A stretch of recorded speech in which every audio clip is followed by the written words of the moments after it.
नमस्कार दोस्तों। तो आज की वीडियो में हम बात करेंगे कि नाभि की नाल यानी कि हमारे जो नए न्यूबॉर्न काफ होता है उसकी नेवल थ्रेड यानी कि नाभि की नाल को काटने का सही प्रोसेस क्या होता है, उसको कहाँ से काटना चाहिए, मतलब नाभि से कितना अंतर रख के काटना चाहिए, किस औजार से काटना चाहिए और काटने के बाद वहाँ पे कौन सी दवाई लगानी चाहिए और कितने दिन तक लगानी चाहिए। ये सभी जो है सवाल उसके जवाब हम आज इस वीडियो में देने वाले हैं। तो वीडियो को लास्ट तक ज़रूर देखें और अगर अभी तक आपने इस चैनल को सब्सक्राइब नहीं किया है तो सब्सक्राइब ज़रूर कर ले ताकि डेयरी फार्मिंग की टोटली नॉलेजेबल वीडियो जो है वो आप तक पहुंचती रहे। तो दोस्तों सबसे पहले बात कर लेते हैं कि ये नाल जो है वो होती क्यों है। तो जब भी जो काफ है वो अपनी माँ के पेट में होता है, गर्भ में होता है, तब वहाँ से उसको इस नाल के थ्रू जो है नेवल थ्रेड के थ्रू ही पूरा जो पोषण है वो उसको मिलता है। जब भी उसका जन्म होता है तब वो प्लेसेंटा यानी कि जेर के साथ ये नाल जुड़ी हुई होती है। जन्म होते वक्त वो खींच के टूट जाती है। तब कहाँ से टूटे वो कोई बड़ी बात नहीं है, पर उसके जन्म के बाद इसको काटना ज़रूरी क्यों हो जाता है। तो दो रीज़न्स है मेन जिसके वजह से इसको काटना ज़रूरी हो जाता है। पहला है कि इन्फेक्शन ना लगे। जी हाँ दोस्तों, इससे कभी कभार क्या होता है कि जो ब्लड वगैरह निकलता रहता है और वो जो पूरा जो मार्ग है वो खुला होता है, तो वहाँ से जो है वो बैक्टीरिया, वायरस या टिटेनस के इन्फेक्शन जो है वो हो सकता है पशु को।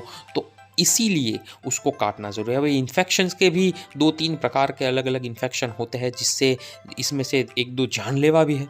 अब वो कौन कौन से है और उसका क्या इलाज है उसके बारे में मैं अलग से एक वीडियो बना दूंगा। तो आप इसके लिए जब भी आप चैनल को सब्सक्राइब किए होगे तो उसका नोटिफिकेशन आप तक मिल जाएगा। और दूसरा रीज़न है कि हर्निया ना हो। अब होता क्या है कि कभी कभार एक दूसरे पशु के पैर इस पे पड़ जाने की वजह से खींच के निकल जाता है और नाभि से खींचने के निकल टूट जाने की वजह से वो होल जो है वो बड़ा हो जाता है और वहाँ से जो है वो आंतरिया जो है पशु की बाहर आने लगती है, जिसको हम हर्निया की बीमारी बोलते हैं। तो ये ना हो इसीलिए इसको काटना ज़रूरी हो जाता है। अब इसके लिए दोस्तों आपको तीन चीज़ें जो है वो रख लेनी है। एक तो आपको रखना है सूती धागा या फिर सूती कपड़ा, ये साफ सुथरा होना चाहिए बिल्कुल ही। दूसरी चीज़ आपको लेनी है नई, एकदम नई ब्लेड। जी हाँ, पुरानी कोई भी औजार यहाँ पे यूज़ ना करें। ये बहुत ही ध्यान देने वाला टॉपिक है। अगर हम क्या करते हैं, बहुत से बार पशुपालक जो है वो जल्दी में जो है पुरानी छुरी या कैंची या ब्लेड से काट देते हैं, पर पुरानी औजार यहाँ पे यूज़ नहीं करने चाहिए। हमेशा जो है वो नया औजार यूज़ करें। तो दूसरा तो हो गया नई ब्लेड और तीसरा होता है पोविडो आयोडीन। तो पोविडोन आयोडीन जो है वो आपको लेके रखना है। ये तीन चीज़ें ये आपको मेडिकल की शॉप से भी ये पोविडोन आयोडीन मिल जाएगा। तो ये तीनों चीज़ें आप पहले रख ले। उसके बाद अब बात आती है कि नेवल से कितनी दूरी रख के वहाँ पे धागा या फिर कपड़ा बांधना चाहिए। तो वहाँ से दोस्तों आप 1 इंच या 1.5 इंच जितना ही रखें, ज़्यादा ना रखें और उससे कम भी ना रखें। तो 1 आध इंच जो है गैप रख के आप वहाँ पे धागा जो है वो बांध सकते हैं और उसको हल्का सा टाइट बांधना है। ढीला भी नहीं करना और बहुत टाइट भी नहीं बांधना, क्योंकि कभी कभार हड़बड़ाहट में जो है वो खींच के नाभि जो है वो खींच सकती है। तो ये आपको ध्यान रखना है। तो हल्का सा टाइट आप उसको बांध दें और वहाँ से जहाँ पे धागा बांधा है वहाँ से आधा 1 इंच जितनी जगह छोड़ के वहाँ से आप इसको काट सकते हैं। अब आपको काटने के बाद इसको जो है वो पोविडो आयोडीन में डिप कर देना है, यानी कि उसको अच्छी तरीके से पूरा उसको जो है कप में या किसी बर्तन में वो आयोडीन लेके उसमें वो पूरी नाभि तक उसको जो है वो डुबो देना है।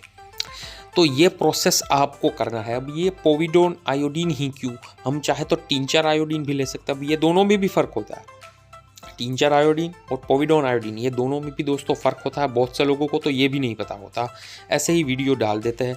तो इन दोनों में क्या फ़र्क है, रासायनिक तौर पे फ़र्क क्या है, ये अभी मैं डिस्कस करने नहीं बैठूंगा, पर इसका आप ये समझ लें इसकी इफ़ेक्ट जो है वो टिंचर आयोडीन की ज़्यादा देर तक नहीं रहती, जबकि पोविडोन आयोडीन की इफ़ेक्ट जो है वो वहाँ पे ज़्यादा देर तक रहती है, क्योंकि वो एब्जॉर्ब जो है वो धीरे धीरे से होता है। तो इसीलिए पोविडोन आयोडीन ही हो सके तो आप ले। अगर नहीं मिलता तो टिंचर आयोडीन से भी काम चल सकता है। तो ये आपको दिन में 3 बार करने हैं, सुबह, दोपहर, शाम, और 3 दिन तक लगातार जो है ये आपको वो लगाते रहना है। और इससे जो है वो पशु को कोई भी इन्फेक्शन नहीं होगा और आपका जो काफ है उसका 3 दिन में ये सूख जाएगी और ऑटोमेटिक जो है वो नाभि से अलग हो जाएगी। तो ये दोस्तों पूरा प्रोसेस मैंने जो है इस पे बोला, वो आशा करता हूँ कि आप समझ गए होंगे और ये वीडियो आपको पसंद आई होगी। तो इसको लाइक कीजिए और शेयर ज़रूर करें। धन्यवाद।